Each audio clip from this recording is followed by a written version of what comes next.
ตราบใดโลกใบนี้จะไม่พึงว่างจากพระอรหันต์เนี่ยท่านว่าอย่างนี้นะถ้ามีผู้ดำเนินตามอริยมรรคมีองค์8อยู่ตราบใดโลกใบนี้จะไม่พึงว่างจากพระอรหันต์แต่ว่าพระอรหันต์อยู่ในเมืองมนุษย์หรือพระอรหันต์อยู่เทวดาหรือพระอรหันต์อยู่ในพรหมโลกกว้างไหมโลกใบนี้นะกามโลกหมายว่ากามโลกมันฟังไงในภพที่เป็นกามในรูปพรหมอรูปพรหมเนี่ยบางศัพท์เนี่ยฟังมันก็ไม่เพราะหูเท่าไหร่นะเอาล่ะ เรื่องทางคำว่าทางเนี่ยแปลว่าเครื่องดำเนินไปสู่ความดับทุกข์เพราะพระธรรมคำสอนมันมีชื่ออยู่ว่านิยานิกธรรมพระธรรมคำสอนขององค์สมเด็จพระสัมมาสัมพุทธเจ้าเป็นนิยานิกธรรมแปลว่าธรรมะที่จะนำผู้ปฏิบัติออกจากกองทุกข์ได้จริงแล้วเรามาปฏิบัติเนี่ยถอนได้ไหมหรือนั่งไปมันไม่ไหวแล้วเพราะพระธรรมคำสอนที่เราปฏิบัติมันถอนทุกข์ได้จริงถอนยังไงเวลานั่งปฏิบัติเป็นทุกข์กันไหมเป็นสิใช่ไหมแล้วที่เป็นทุกข์ถามว่ากายทุกข์หรือเราทุกข์เราใช่ไหมเราก็ทนไม่ได้ จริงๆแล้วที่เป็นทุกข์คนมีอยู่สองส่วนนี่ที่นั่งคือกายตัวรู้คือใจมีสองเท่านั้นถ้าเราเห็นกายเป็นรูปเห็นจิตเป็นนามแล้วมันถอนอะไรออกถอนเราอัตตาแปลว่าตนมีสองส่วนกายกับส่วนใจที่นั่งคือกายนั่งหรือใจนั่งกายนั่งที่เป็นทุกข์กายทุกข์หรือจิตทุกข์เอาแล้วกันเห็นไหมมั่วกันเลยเนี่ยไอ้ที่นั่งน่ะคือกายแล้วที่เป็นทุกข์เนี่ยไอ้ที่เป็นทุกข์กายก็เป็นตัวทุกข์แต่ใจนะมันไม่ได้ทุกข์แต่กายใจมันเข้าไปด้วยอาตมาจะพูดศัพท์คำหนึ่งโยมกายมีทุกข์ฟังให้ดีนะเหมือนแก้วมีน้ำเป็นอันเดียวกันหรือคนละอันคนละอันแต่ว่ามันอาศัยกันหรือเปล่าอาศัยกันกายมันไม่รู้เรื่องแต่ตัวรู้น่ะคือตัวใจนั่นน่ะคือตัวเวทนากายมีทุกข์มันคนละอย่างกันเราต้องแยกเอาหยาบกายกับใจที่เป็นทุกข์คือกายนั่นแหละเป็นทุกข์เมื่อเราเห็นกายเป็นทุกข์แล้วถูกเราไหม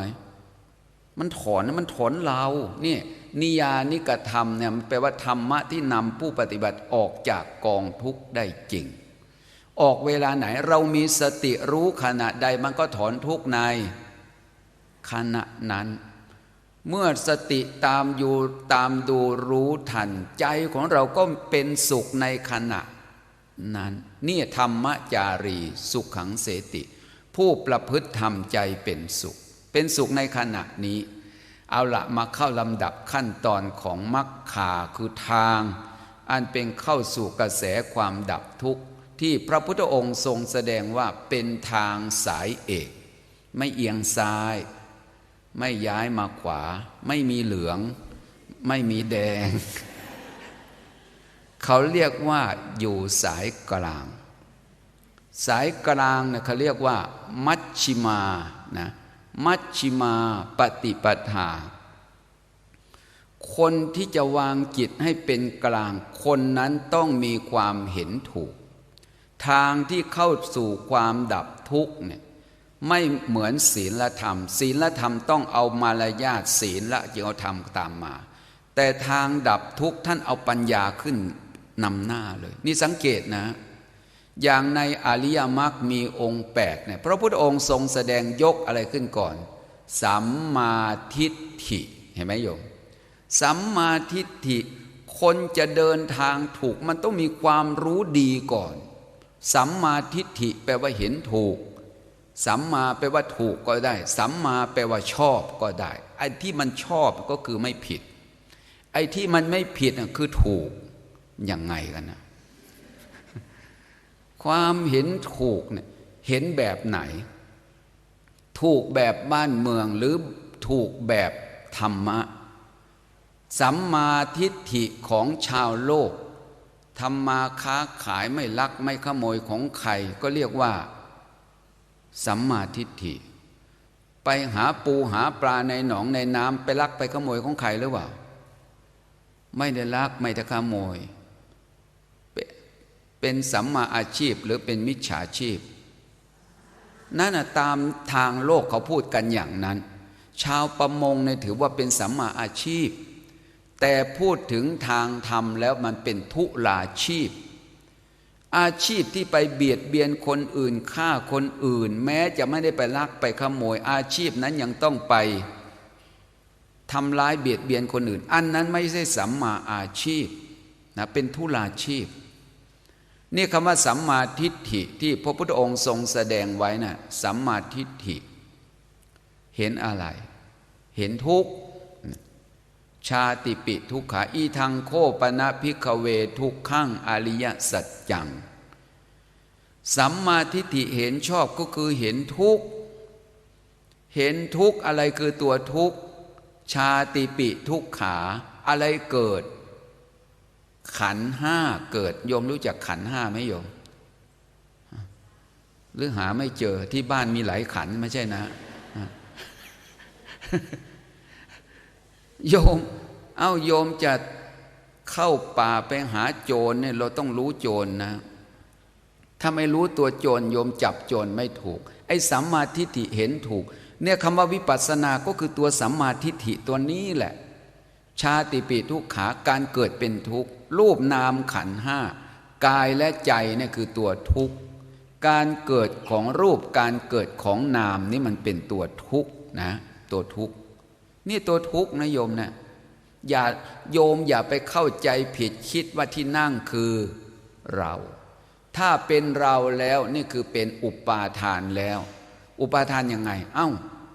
เราสวดมนต์ยังไงรูปูยังไงรูปูปาทานักขันโธไม่ใช่ขันคือรูปูไม่ใช่รูปูปาทานขันโธขันอันเป็นที่ตั้งแห่งความยึดมั่นคือรูปไปยึดรูปว่าเป็นเราเวลาขันเวลานั่งเป็นทุกข์ใครทุกข์เราทุกข์เพราะเราไปยึดรูปว่าเป็นเราเพราะฉะนั้น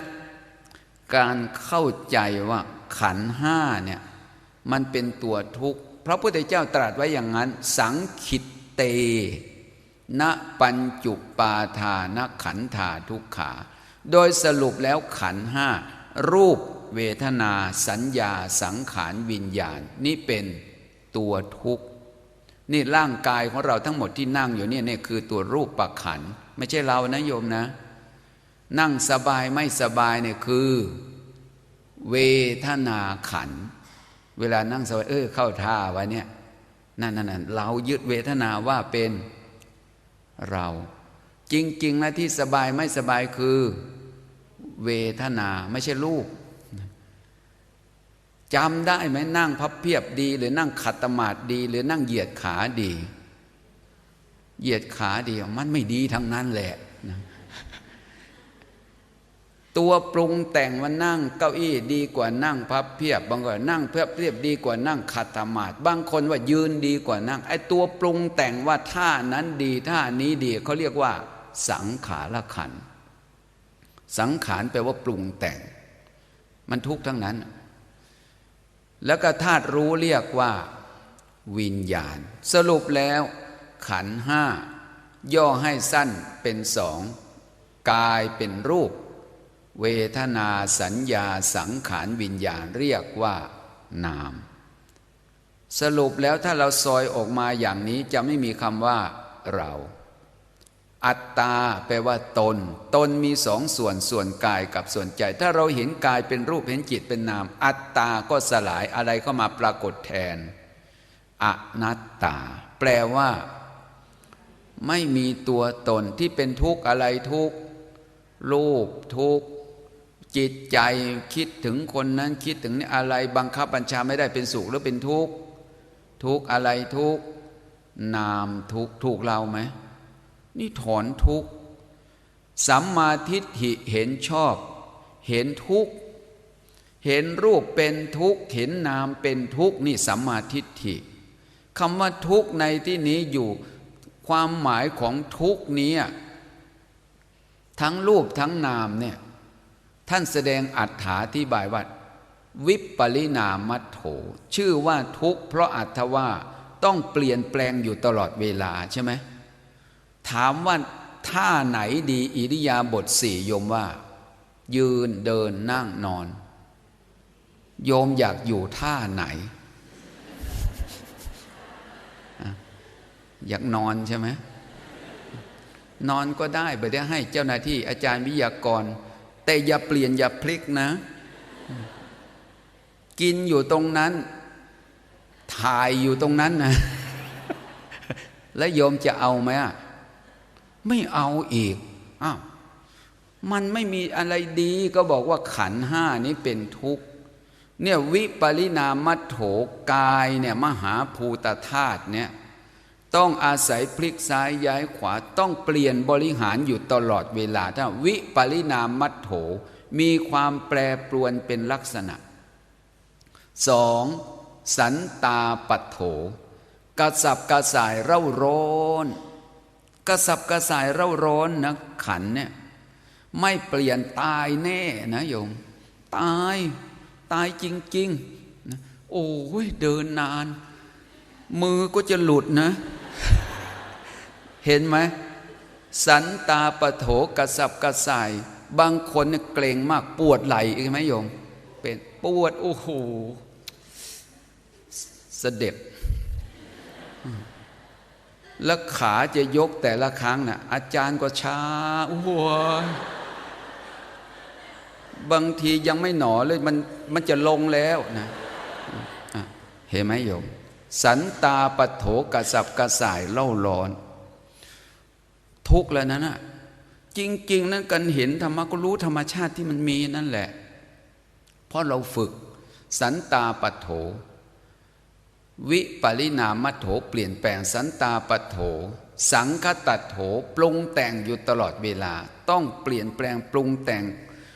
กันเกิดกันดับอยู่ตลอดเวลาเนี่ยจึงอยู่ได้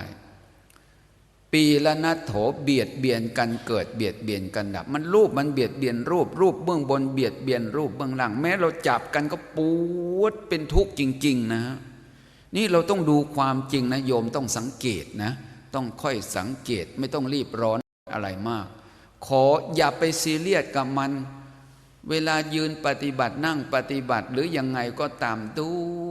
สังเกตอย่าไปตั้งใจว่าเราต้องเอาอย่าไปคิดว่าเราต้องทำให้ได้ถ้าเราหวังประเดี๋ยวก็ผิดหวังอย่าไปหวังถ้าเราหวังมันถ้ามันไม่สมหวังเราจะผิดหวังเอาแล้วจะให้ทำยังไงต้องปฏิบัติตามหน้าที่ให้สมบูรณ์เมื่อมันได้ผลเราก็ไม่ได้ดีใจเพราะเราไม่ได้ตั้งใจไว้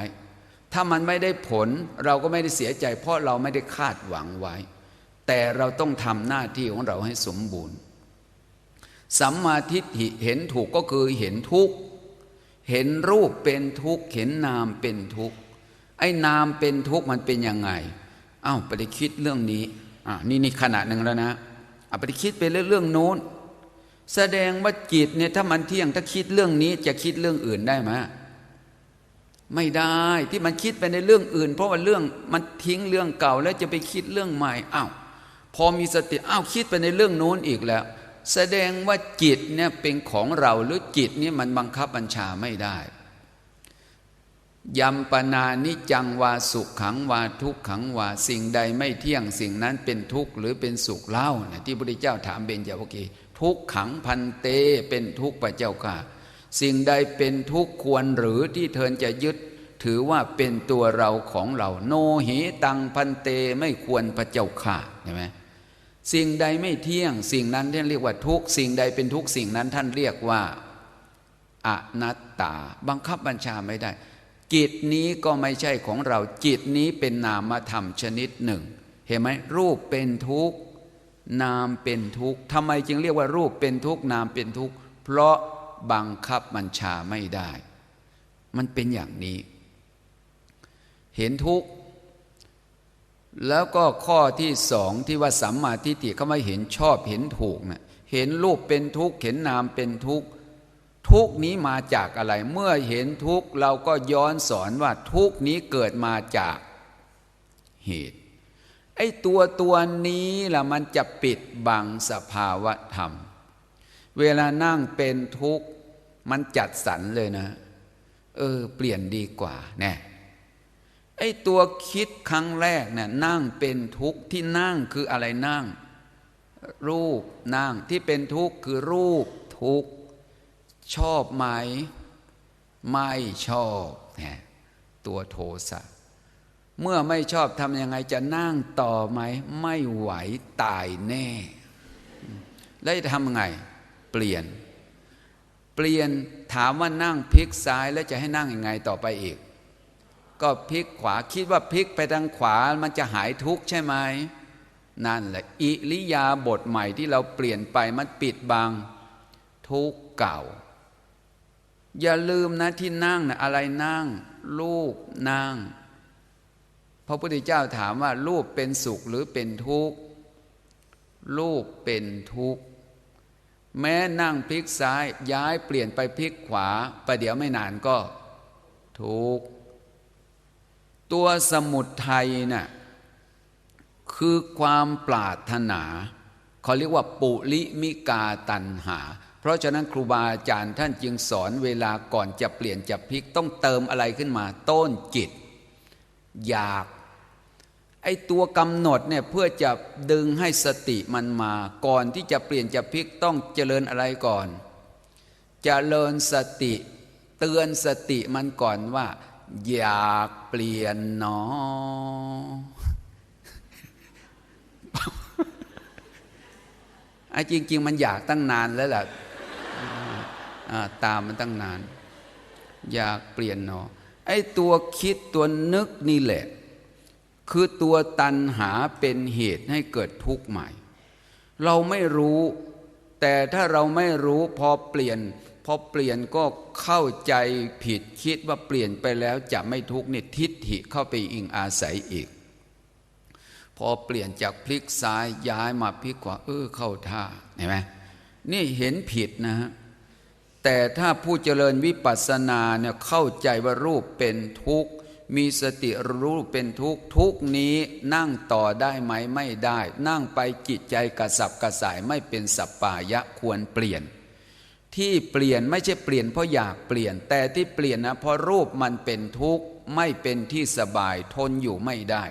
ต้องเปลี่ยนเพื่อคลายทุกข์อย่างนี้เขาเรียกว่าโยนิโสเวลาจะเปลี่ยนก็เปลี่ยนหนอขยับหนอยกหนอพลิกหนอที่เปลี่ยนแต่ละขณะคือทุกข์ทั้งนั้นเปลี่ยนไปไม่ใช่เราเปลี่ยนอย่างนี้เขาเรียกว่าโยนิโสมนสิการยกขยับขณะหนึ่งรูปังอนิจจังนะเป็นวิปัสสนาเลยเปลี่ยนยกขึ้นรู้พลิกรู้วางรู้กดรู้แต่ละรูปที่เราเปลี่ยนเราพลิกคือรูปทุกเท่านั้นเป็นไปอย่างนี้เรียกว่าโยนิโสมนสิการถูกมันก็จะไปทำลายตัวสมุทัยอนิสิโตจะวิหารติอันตัณหาและทิฏฐิเข้าไปอิงอาศัยไม่ได้นี่เรียกว่าสัมมาทิฏฐิเห็นถูกการเจริญสัมมาทิฏฐิก็คือโยนิโสมนสิการคือการกำหนดถูกนั่นเองเมื่อกำหนดถูกแล้วสมุทัยจะเกิดไหมการกำหนดถูกนี่มันต้องประเด็นขึ้นไปว่าเรา ที่เราเจริญสติรู้ทันเนี่ยสมุทัยไม่เกิดนั่นชื่อว่านิโรธะแปลว่าดับดับอะไรดับเหตุให้เกิดทุกข์โดยแต่ทางคับประหารในขณะนั้นอะไรไปป้องกันไม่ให้ทุกข์เกิดไม่ให้ทุกข์เกิดในที่นี้ก็คือมรรคตัวสัมมาทิฏฐินะเป็นองค์มรรคไปเห็นรูปเป็นทุกข์เห็นนามเป็นทุกข์แล้วก็เปลี่ยนไปตามอำนาจของสติปัญญาไม่เปลี่ยนไปด้วยอำนาจของความพอใจนี่สัมมาทิฏฐิชื่อว่ากำหนดรู้ทุกข์ในขณะที่กำหนดรู้ทุกข์นั่นนะชื่อว่าละสมุทัยในขณะกำหนดรู้ทุกข์ชื่อว่าทำให้แจ้งนิโรธขณะที่กำหนดรู้ทุกข์ชื่อว่าเจริญมรรคสัมมาทิฏฐิเกิดขึ้นขณะใดมันทำกิจสี่อย่างพร้อมกันไม่ใช่ไปทำทีละอย่างนะกิจในอริยสัจสี่ตัวสัมมาทิฏฐิเนี่ยขณะที่เรากำหนดรู้ทุกข์นะตัวนั้นกำหนดรู้รูปเดินขวาเนี่ยสติน้อมไปรู้อาการยกนั่นสัมมาทิฏฐิไปเห็นถูกเห็นรูปเป็นทุกข์อยู่ในขณะนั้นที่เดินไม่ใช่เราเดินคือกายเดินไม่ใช่เราเดินที่นั่งคือรูปนั่งไม่ใช่เรานั่ง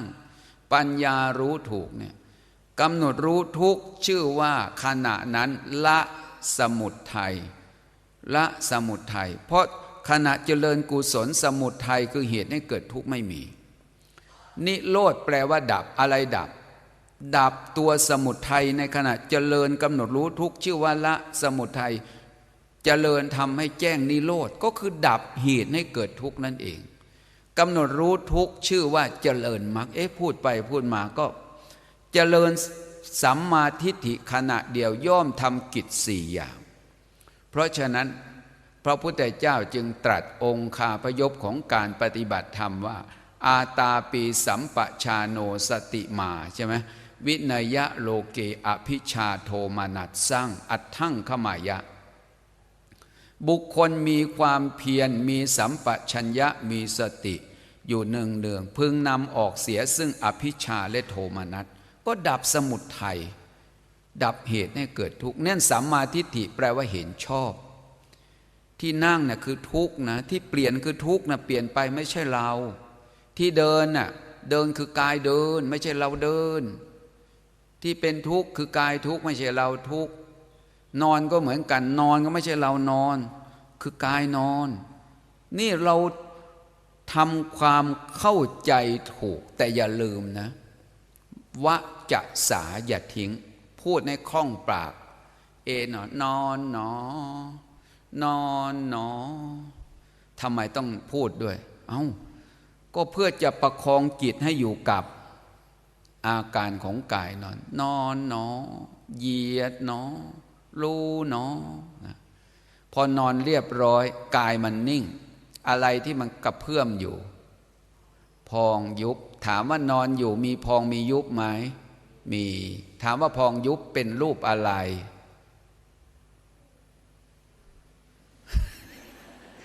ถามไปอย่างนั้นแหละนะถามว่าถ้าเกิดบ้านหลังหนึ่งถ้าเขาทำหน้าต่างไว้ถ้าเขาว่าหน้าต่างของอะไรหน้าต่างของบ้านเวลานอนอยู่พองยุบอาศัยรูปอะไรเกิดนอนอยู่ใช่ไหมท้องมันอาศัยรูปอะไรรูปนอนพองยุบจึงเป็นรูปนอนเพราะมันอาศัยรูปนอนเกิดเวลานั่งพองยุบมีไหมมีเพราะฉะนั้นการกำหนดพองยุบจึงชื่อว่ากำหนดดูรูปอะไรรูปนอนนั่งนะไม่ใช่นอนนะเรายืนอยู่ก็มีรูปพองยุบฉะนั้นพองยุบจึงเป็นรูปยืนเราต้องดูรูปใหญ่อิริยาบถพองยุบเป็นรูปเล็กอาศัยในรูปใหญ่อยู่เพราะฉะนั้นเรานอนรูปพองยุบก็เป็นรูปนอนเหมือนนั่งอยู่พองยุบมีฉะนั้นพองยุบจึงเป็นรูปนั่งเพราะนั่งอยู่สัมมาทิฏฐิเห็นถูกก็คือเห็นในอริยสัจสี่นะต้องเป็นอย่างนั้นเพราะจึงเป็นแนวทางที่จะนำผู้ปฏิบัติออกจากกองทุกข์ประการที่สองสัมมาสังกัปปะดำริถูกสัมมาสังกัปปะตัวนี้แปลว่าดำริถูกเวลาปฏิบัติมันเบื่อหน่ายหรือเปล่าโยม หรือเบื่อหน่ายอยากจะกลับบ้านมันคนละอย่างกันนะสัมมาสังกัปปะต้องดำริออกจากกามอยากจะหนีทุกข์นั่งก็เป็นทุกข์ยืนก็เป็นทุกข์เดินก็เป็นทุกข์นอนก็เป็นทุกข์แล้วเราจะปรารถนาขันธ์นี้อยู่ไหมเมื่อเห็นว่าสังขารทั้งปวงเป็นทุกข์ใจเมื่อเห็นทุกข์แล้วสัมมาสังกัปปะตัววิตกมันจึงดำริออกจากขันธ์นี้ไม่ใช่โอ้ที่นอนก็ไม่ดีที่นั่งก็ไม่ดีนะนั่นน่ะคือถ้าเราไปคิดอย่างนี้มันก็ดำริไปหากามแปลว่าเรื่องของความสุขการปฏิบัติธรรมเนี่ยสัมมาสังกัปปะดำริออกจากกามดำริออกจากความไม่เบียดเบียนดำริออกจากความเบียดเบียนดำริออกจากความเบียดเบียนเช่นการปฏิบัติเพื่อให้หนีจากกองทุกข์นี่เสียแล้วก็ดำริเป็นไปในเนกขัมมะทำยังไงใจของเรามันจะหนีจากรูปจากนามนี้ได้เสีย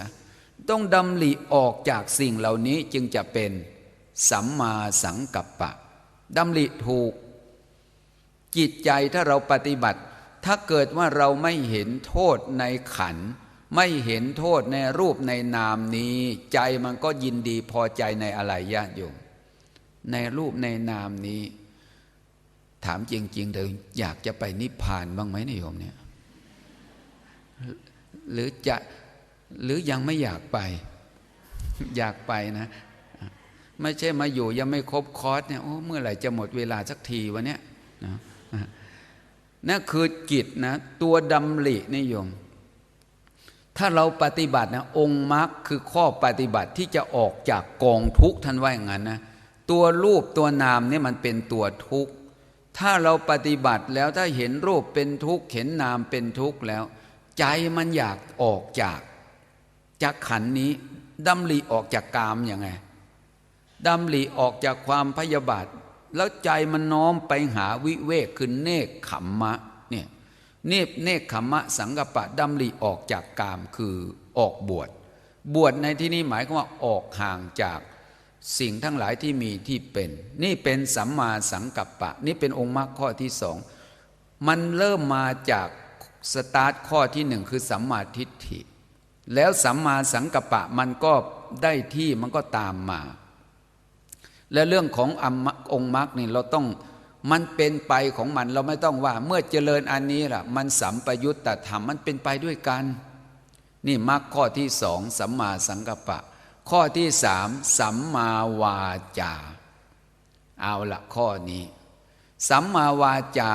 แปลว่าการกล่าววาจาชอบที่เว้นจากวจีทุจริตสี่ซึ่งไม่เกี่ยวกับอาชีพเข้าใจยังไงโยมสัมมาวาจาการกล่าววาจาชอบที่เว้นจากวจีทุจริตสี่ซึ่งไม่เกี่ยวกับอาชีพไปไหนมาเปล่าเดี๋ยวแม่ค้าตลาดหรือวินมอเตอร์ไซค์ที่เขาพูดกันทักทายใช่ไหมโยมเป็นยังไงทักทายไอ้นั่นไอ้นี่เอาแม่มาทักเอาพ่อมาทักเอาสัตว์ที่มีปากเป็นแฉกมาทักมึงไปไหนมาไอ้เอาวะอย่างนั้นน่ะเขาพูดวาจาอย่างนั้นเป็นวาจาทุจริตหรือเปล่าหรือแม่ค้าขายของแม่ค้าอันนี้กำเท่าไหร่ผักโอ้ย10 บาทค่ะลดหน่อยไม่ได้หรอกค่ะขาดทุนอย่างนี้เป็นมุสาวาทหรือเปล่าไม่เป็นมันเป็นอาชีพท่านบอกว่าสัมมาวาจาการกล่าววาจาชอบที่เว้นจากวจีทุจริตสี่ซึ่งไม่เกี่ยวกับอาชีพคือหน้าที่เขาทำธุรกรรมอันนี้เพื่อหน้าที่แต่ถ้าไปโกหกสิพี่ขอตังค์หน่อยเดี๋ยว2 วันเอามาคืนนะไอ้เนี่ยดูหน้าแล้ว2 วันเอามาคืนดูหน้าที่มันจะให้คืนหรือเปล่า นี่ถ้ามาขอแล้ว2 วันไม่มาคืนนั่นเป็นมุสาวาทเป็นอทินนาทานโกงอ่ะเป็นมุสาวาทและยังไม่พอยังเป็นอทินนาทานอีกสัมมาวาจาเนี่ยต้องเว้นการงานที่เป็นอาชีพการพูดอย่างนักตลกเขาตลบตะแลงอันนั้นมันเป็นหน้าที่เป็นอาชีพของเขาซึ่งไม่เกี่ยวกับอาชีพสัมมาวาจาแต่เวลาเขาประพฤติธรรมเพราะลงจากเวทีแล้วเขาพูดแต่คำสัตย์คำจริงนั่นเป็นสัมมาวาจาแต่พอขึ้นเวทีแล้วอันนั้นเรื่องจริงหรือเขาแสดงก็เขาบอกแล้วเขาแสดงนะบางคนไอ้พวกนี้นะไอ้พวกนี้ก็บอกแล้วเขาแสดงนะเขาไม่เกี่ยวกับอาชีพสัมมาวาจานะอยู่ทางใจนะสัมมาวาจาเนี่ยมันอยู่ที่เจตนาตั้งใจงดเว้นถ้าเราคิดว่าเราจะตั้งใจพูดแต่คำสุจริตไม่ผิดศีลไม่ผิดธรรมเจตนาตั้งใจนั้นเกิดขึ้นมานั่นเขาเรียกว่าสัมมาวาจาเว้นการงานอันเป็นอาชีพที่เขาพูดไม่ดีนะอันนั้นเขาไม่มีเจตนาร้ายบางคนแม่ค้าบางคนปากเนี่ยมันไวพูดไปตามอำนาจของที่ตนชินว่ากล่าวไอ้นั้นไอ้นี้แต่จริงๆแล้วเขาไม่ได้พูดอย่างนั้นนั่นอาชีพนี่สัมมาวาจาต้องบอกว่าต้องกล่าววาจาไพเราะองค์มรรคที่ 4คือสัมมากัมมันตะการงานชอบการงานชอบนั้นต้องเว้นจากกายทุจริต3ไม่ฆ่าสัตว์ไม่ลักทรัพย์ไม่ประพฤติผิดในกามซึ่งไม่เกี่ยวกับการงานที่เป็นอาชีพท่านว่าอาชีพทำไปแต่เวลาเขาตั้งตนอยู่ในศีลเขาเว้นใช่ไหมเขาเว้นการงานอันเป็นอาชีพท่านก็เว้นออกไปไอ้คนที่หาปูหาปลาวันนั้นเขาอาชีพของเขาแต่อย่าลืมเขาหยุดหาปลาแล้วเขาอยู่บ้านทำอะไรเขาไม่ทำเนี่ยนั่นไม่เกี่ยวกับอาชีพมันมีอยู่ที่ใดมีขาวที่นั้นมันก็ต้องมีดำอยู่แต่ว่าดำมากหรือขาวมากเราต้องดูอีกแต่บาปไหมหรือบุญมันอยู่ที่คนเขาจะทำกันสัมมากัมมันตะเว้นการงานอันเป็นทุจริตนั่นแหละจึงจะเป็นสัมมากัมมันตะไม่ฆ่าสัตว์ไม่ลักทรัพย์ไม่ประพฤติในกามนี่ก็เรียกว่าสัมมากัมมันตะส่วนข้อที่5เนี่ยคือสัมมาอาชีวะเลี้ยงชีพชอบอันนี้ถ้าเป็นอุบาสกอุบาสิกาต้องเว้นกายทุจริต3วจีทุจริต4กายทุจริต3ไม่ฆ่าสัตว์ไม่ลักทรัพย์ไม่ประพฤติผิดในกามวจีทุจริต4ไม่พูดเท็จไม่พูดส่อเสียดไม่พูดคำหยาบไม่พูดเพ้อเจ้อนั่นเป็นวจีทุจริต4แล้วก็เป็นอุบาสกอุบาสิกาต้องเว้นมิจฉาวณิชชาการค้าขายไม่ชอบธรรม5อย่างต้องเว้นนะค้าขายยาพิษค้าขายสัตราวุธค้าขายน้ำเมาค้าขายสัตว์เพื่อฆ่านั่นพวกนี้เขาเรียกว่ามิจฉาวณิชชาการค้าขายไม่ชอบธรรมถามว่าคนที่ขายเหล้าขายยาขายเบียร์ผิดศีลมันไม่ผิดหรอกแต่ในคัมภีร์เวสสันตรทีปณีคือในเรื่องพระเวสสันดรท่านแสดงอธิบายว่าแม้โยมไม่ผิดศีลแต่โทษต้องตามมาลูกหลานที่อยู่ใกล้ชิดของโยมนั้นน่ะจะได้ลูกได้หลานประเภทที่ไม่สมประกอบนั่นมันเป็นผลสะท้อนที่ท่านแสดงไว้ในคัมภีร์เวสสันตรทีปณีผลโทษของการขายเหล้าขายเบียร์ขายพวกนี้มันจะทำให้เราประเภทได้ลูกก็ประเภทน่ะไม่สมประกอบหรือได้คนได้แฟนก็ได้ประเภทอย่างว่านะที่ว่าคนหนึ่งหาเข้าคนหนึ่งแอบไปหนีไปที่อื่นอย่างเนี้ยมันเป็นโทษที่เราจะต้องเห็นได้ชัดๆอยู่เหมือนตำรวจไปโกง3 ล้อมาเมียอยู่บ้านไปเล่นไพ่ หาเข้าทางนี้ออกทางโน้นลักษณะเดียวกันไม่ได้ดีอ่ะนี่มันเป็นผลพวงแวดล้อมมาสัมมาอาชีวะเลี้ยงชีพชอบต้องเว้นจากมิจฉาวณิชชา5อย่างแล้วก็เว้นจากกายทุจริต3วจีทุจริต4นี้เป็นสัมมาอาชีวะข้อที่6สัมมาวายามะเพียรชอบเพียรชอบต้องเพียรในสัมมาประธาน4เท่านั้นเพียรละบาปอกุศลที่เกิดขึ้นแล้วเพียรระวังไม่ให้บาปอกุศลใหม่เกิดเพียรให้กุศลใหม่เกิดและเพียรรักษากุศลที่เกิดแล้วเจริญมากขึ้นโอ้ทำไมมีเพียรถึง4อย่างจริงๆแล้วคำว่าความเพียรเกิดขึ้นขณะเดียวเนี่ยทำกิจ4อย่างไม่ใช่ไปทำ4อย่างจะอธิบายให้โยมฟัง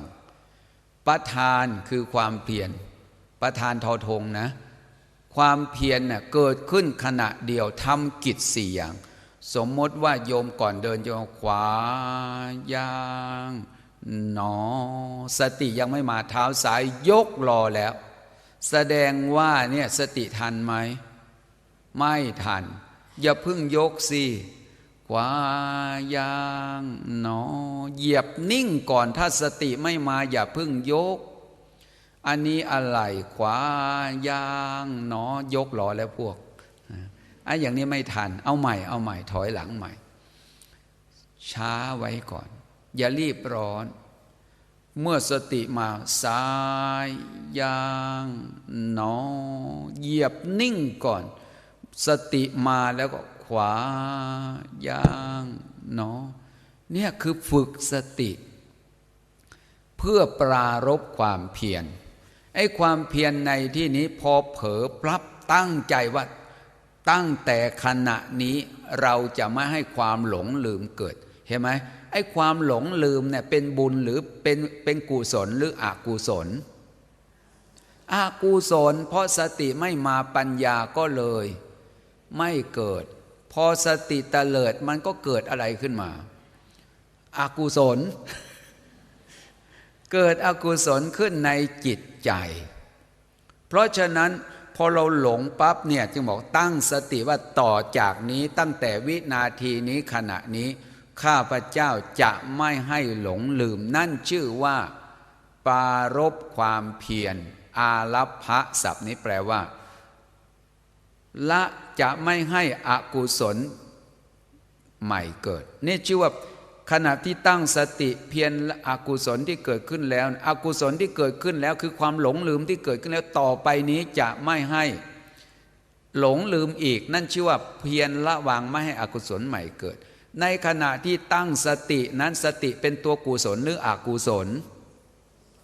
เมื่อตั้งสติว่าต่อจากนี้จะไม่ให้ความหลงลืมเกิดนั่นขณะนั้นชื่อว่า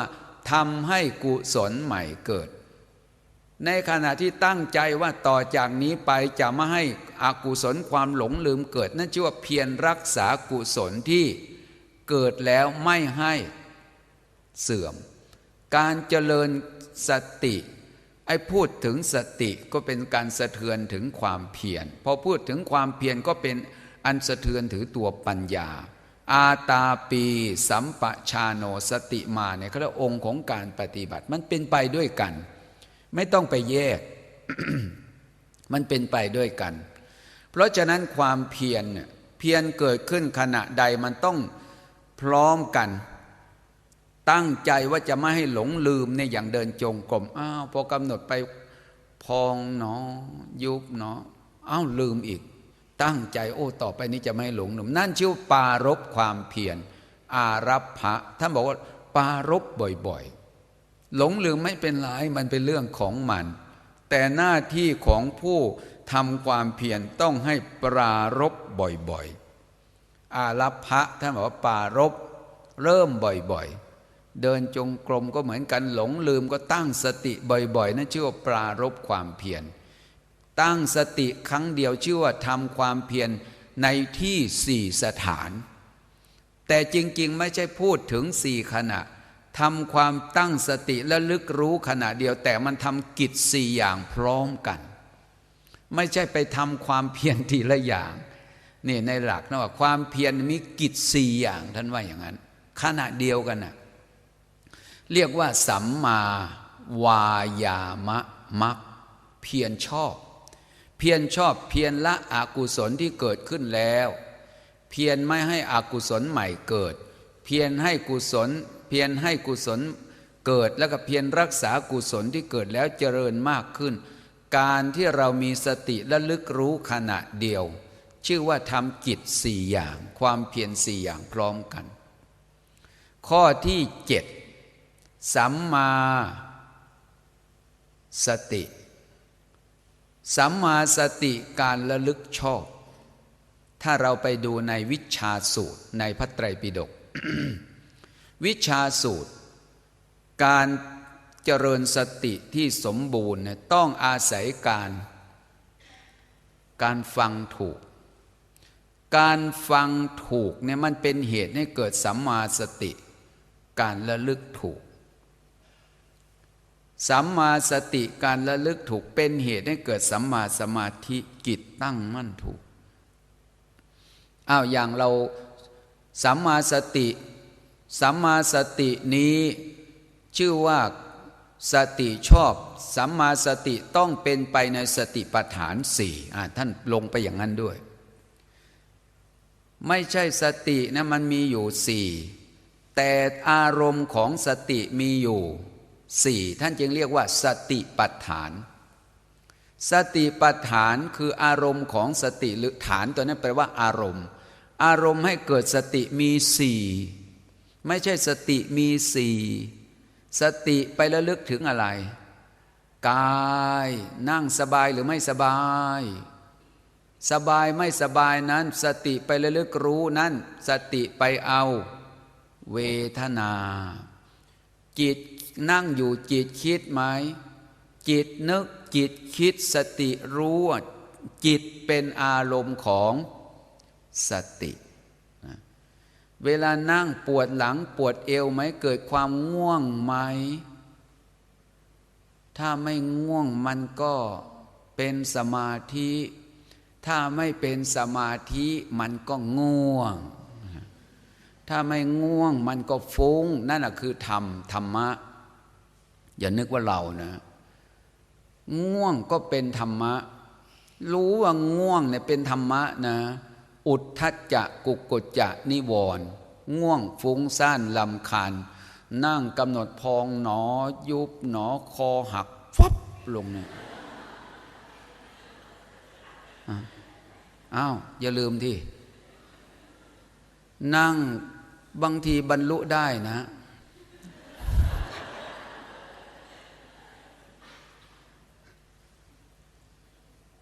คือแล้วให้เราเข้าใจว่าการเข้าถึงธรรมเนี่ย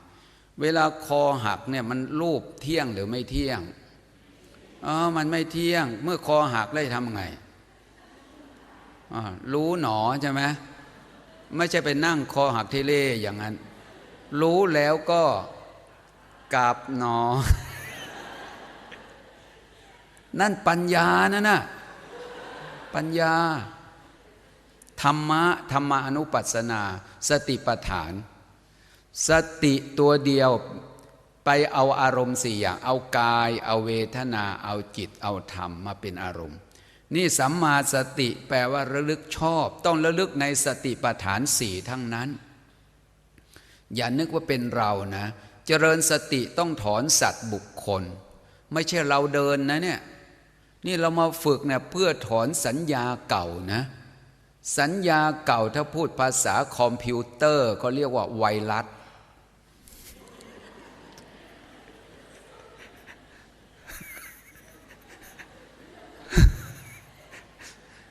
ให้เราเข้าใจหมายความว่าเราเจริญสติเนี่ยเพื่อจะละสัญญาวิปลาสเราถือกายว่าเป็นเราจริงๆพระพุทธเจ้าสอนเจริญสติกายน่ะมันเป็นรูปไม่ใช่เรากายนี่มันไม่เที่ยงมันเป็นรูปไม่ใช่เราวิปลาสนะสุภสัญญาวิปลาสว่ากายเป็นของสวยของงามให้หมดไปเจริญเวทนาเพื่อจะละ สุขสัญญาวิปลาสให้หมดไปจริงๆแล้วเวทนานั้นมันเป็นสุขหรือเป็นทุกข์ถามว่าไอ้ตัวความสบายมีไหมถ้าเราจะพูดถึงธรรมะนะในบาลีท่านแสดงไว้สุขะทุกขาจะเกวราสุขก็ดีทุกข์ก็ดีมีสภาวะเหมือนกันนี่ท่านเอาธรรมะพูดนะสุขกับทุกข์โยมว่าเหมือนหรือต่างไม่ต้องตอบนะ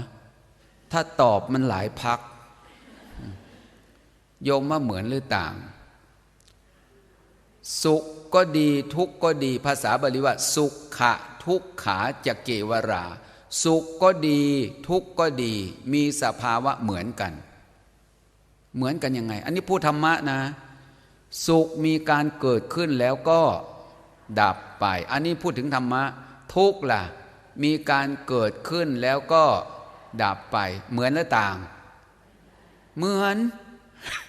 มีเกวราตัวนั้นโดยประการทั้งปวงหรือสิ้นเชิงน่ะแปลว่าเหมือนกันเพราะฉะนั้นแต่ถ้าเอาเราไปตัดสินมันจะเหมือนไหมไม่เหมือนสุขก็สบายที่ไม่น่าถามนะทุกข์ล่ะทุกข์ก็ไม่สบายดิเอาอะไรไปตัดสินเราถ้าถูกใจเราก็สุขถ้าไม่ถูกใจเราก็ทุกข์แต่ว่าโดยธรรมะแล้วผู้ละสุขละทุกข์เสียได้แล้วสุขก็ดีทุกข์ก็ดีเป็นแต่สภาวะเกิดขึ้นแล้วก็ดับไปถ้าเราเห็นสุขและทุกข์เป็นอย่างนี้แล้วเราจะมีสุขไหมไม่มีแต่ทุกข์เท่านั้นเป็นไปดังบัณฑิตท่านกล่าวไว้นี่เรื่องของสัมมาสติไประลึกถึงเวทนาส่วนจิตก็เหมือนกันสัมมาสติไปรู้จิตเวลาปฏิบัติธรรมพวกเราอย่าไปซีเรียสกับมันว่ามันไม่สงบมันไม่นิ่งมันฟุ้งมันง่วงเอาละมันจะเป็นยังไงมันก็เป็นเรื่องของมันละสู้กันวันนี้นะไม่ใช่ไปฟันกับกิเลสนะฮะอย่าไปคิดอย่างนั้นนะฮะการเจริญวิปัสสนาในองค์มรรคสัมมาสติพระพุทธองค์ทรงตรัสว่าจิตเวลามีความโลภก็ให้รู้ว่ามันเป็นอย่างนั้นอย่าหลงหน้าที่เวลาโกรธขึ้นมาก็ให้รู้ความโกรธเกิดขึ้นแก่พระเป็นยังไงโกรธหน้าเขียวหน้าแดงเกิดขึ้นแก่โยมอย่ามาล้อก็เร็วกันนะความหลงเกิดขึ้นแก่พระกับความหลงเกิดขึ้นแก่โยมต่างกันไม่ต่างเกิดขึ้นแก่พระก็อย่ามาว่าอาตมานะก็เกิดขึ้นแก่โยมอย่ามาว่าฉันนะเข้าใจผิดคิดว่ากายเป็นเราเข้าใจผิดคิดว่าจิตเป็นเรานั่นเขาเรียกว่าโมหะความหลงการรู้ธรรมะก็คือรู้ธรรมชาติของนามธรรมที่กำลังเป็นไปเหมือนโยมเห็นสุนัขเนี่ยอุปมาอีกแล้วก็อยากจะให้รู้ธรรมชาติของสุนัขมันต้องเห่าใช่ไหมโยมสุนัขไทยก็เห่าสุนัขลาวก็เห่าแล้วเห่าเหมือนกันไหมโยมว่าไม่ใช่สุนัขลาวกินข้าวเหนียวไปเห่าห้วยมันไม่ใช่เอานี่ถ้าโยมคนไหนเห็นสุนัขเห่าโยมไปไล่ไปรำคาญแสดงว่าโยมผิดหน้าที่ของมันสุนัขมันต้องเห่าโทสะเกิดขึ้นแก่ใครต้องโกรธการรู้ธรรมะคือรู้ธรรมชาตินะรู้ธรรมะคือรู้ธรรมชาติโลภก็รู้โกรธก็รู้หลงก็รู้จิตสงบก็รู้การรู้ธรรมะก็คือรู้สติไปรู้จิตที่กำลังเป็นไปนั่นแหละเรียนอภิธรรมเขาเรียกว่าธรรมชาติว่ามันเป็นอย่างนั้นถ้าเรารู้ธรรมชาติว่ามันเป็นอย่างนั้นเหมือนโยมรู้ว่าเลี้ยงเด็กอ่อนนอนแบเบาะเนี่ยมันต้องร้องต้องซนใช่ไหมเด็กอ่อนนอนแบเบาะแต่ถ้าเด็กมันร้องมันซนโยมจะทุกข์กับมันไหมถ้าโยมทุกข์โยมก็ผิดปกติของโยมแต่ถ้าเด็กคนนั้นเอาให้อาบน้ำกินข้าวแล้วมันนั่งขัดสมาธิแข่งกับโยมละสิ ผิดธรรมชาติอีกใช่ไหมนั่นน่ะรู้ธรรมะที่เปรียบเทียบนี่หมายว่าธรรมชาติของจิตไม่ใช่กำหนดปฏิบัติแล้วมันต้องเป็นอย่างนั้นมันต้องเป็นอย่างนี้การรู้จิตนะจิตตานุปัสสนาสติปัฏฐานสัมมาสติไประลึกจิตนะรู้ธรรมชาติของมันเป็นอย่างนั้นรู้ธรรมะก็คือรู้จิตตาธรรมานุปัสสนารู้รูปรู้นามเนี่ยญาติโยมกายเป็นรูปจิตเป็นนามนี่เป็นรู้ธรรมะมันกว้างนะสัมมาสติอย่าหลงว่าเป็นเราพยายามทำความเข้าใจถูกมันจะไปละวิปลาสธรรมออกไปนี่สัมมาสติการระลึกชอบต้องระลึกในสติปัฏฐานสี่ส่วนข้อสุดท้ายคือสัมมาสมาธิจิตตั้งมั่นวิปัสสนาต้องอาศัยคณิกะสมาธิเท่านั้นส่วนสมาธิต้องอาศัยสมาธิสองอย่างคืออุปจารสมาธิกับอัปปนาสมาธิแต่ถ้าเราเจริญวิปัสสนาอาศัยคณิกะสมาธิเวลาเดินจงกรมเนี่ยคณิกะสมาธิอยู่ตรงไหนก่อนที่เราจะยกขึ้นสติมาก่อนยืนหนอ3 ครั้งสติมาที่เท้าขวายกส้นขึ้นนะรู้ก่อนที่จะยกสติต้องมาก่อนพอสติมาก่อนนี่สมาธิไปอยู่ที่ไหนอยู่ที่เท้าพกขวาปุ๊บขึ้นมาเห็นไหมสมาธิไปรู้ขณะเหยียบดับหรือยังถ้าขณะเหยียบไม่ดับก็ยกไม่ขึ้นที่ยกแสดงว่าขณะเหยียบดับไปขณะยกจึงมีรูปเที่ยงหรือไม่เที่ยงไม่เที่ยงเป็นวิปัสสนาหรือยังเอาให้แน่นะเป็นกรรมฐานยกไม่เที่ยงเป็นตัวกรรมฐานเป็นตัวอนิจจังเป็นตัวทุกขังเป็นตัวอนัตตาแต่ปัญญาที่ไปรู้ทันว่าขณะเหยียบดับไปขณะยกจึงมีนั่นแหละตัวรู้เนี่ยคือตัววิปัสสนาเป็นสัมมาสมาธิเห็นชอบขณะที่ไปรู้รูปปรากฏโดยความไม่เที่ยงชื่อว่าเห็นธรรมะเห็นธรรมะในขณะนั้นเป็นคณิกะสมาธิเอายกแล้วขวาเสร็จแล้วย่างก่อนที่จะย่างนะสติต้องมาก่อนย่างเนี่ยขณะยกดับไปขณะย่างจึงมีเป็นคนละขณะวิปัสสนาหมายเอาตัวปัญญาโยนิโสมานสิการตั้งใจถูกกำหนดถูกว่าก่อนที่จะย่างสติมารู้ยกก่อนพอเคลื่อนเท้าฟับไปนะขณะยกดับหรือยังดับแล้วขณะย่างจึงมียกกับย่างเป็นขณะเดียวหรือคนละขณะเป็นคนละขณะเป็นวิปัสสนาไหมไม่เป็นตัวกรรมฐานอะไรเป็นวิปัสสนาปัญญาที่ไปรู้ต่างหากเป็นวิปัสสนาวิปัสสนาเนี่ยท่านกล่าวไว้ในคัมภีร์วิสุทธิมรรคไว้ว่าณวินาคณิกะสมาธิงวิปัสสนังณสัมภวติวิปัสสนาถ้าเว้นเสียซึ่งคณิกะสมาธิเสียแล้ววิปัสสนาเกิดไม่ได้เลยหมายความว่าถ้าเราไม่เข้าใจขณะยกไม่ใจเข้าใจขณะย่างไม่เข้าใจขณะเหยียบแต่ละขณะเนี่ยถ้าเราไม่เข้าใจวิปัสสนาไม่เกิดสมาธิไปรู้แต่ละขณะเหยียบไม่ใช่ขณะยกขณะยกไม่ใช่ขณะย่างขณะย่างไม่ใช่ขณะเหยียบแต่ละขณะปัญญาที่ไปตามดูรู้ทันเนี่ยสัมมาสมาธิปัญญาความเห็นถูกหรือเห็นชอบในสมาธิก็เห็นในคณิกะสมาธิที่เป็นไปในเรื่องขององค์มรรค8โดยย่อพอสังเขปเพื่อจะให้อ่อนผ่อนตามว่าการปฏิบัติธรรมของเราว่ามันจะเข้าสู่หลักการหรือไม่ว่าการปฏิบัติธรรมเข้าถึงธรรมเนี่ยว่าการปฏิบัติธรรมของเรามันอยู่ในข้อไหน